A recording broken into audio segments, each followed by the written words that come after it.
Nagsitin ako. Sabi ko, ikay nyo. Maga pa. Tapos sunod. Ayaw magsitigil. Hoy! Sana all, Ate Rice. Ako pa ba ako gusto? Saan lalagay? Kaya nga.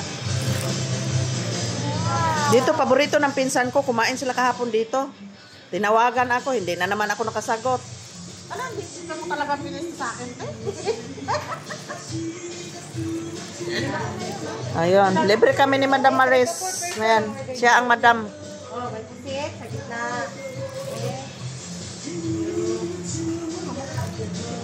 Boy, ang order ko po dito. Talong. Hindi, may talong naman ako araw-araw. Parang may naalala si ate ah. Dito kaya ate. Ha? Ang ano? Iba yung kota yung. Kain tayo, guys. Kain tayo, guys. Unang pa ito na guys, Limited rice tayo dito. Dito na lang yan. Ayan na.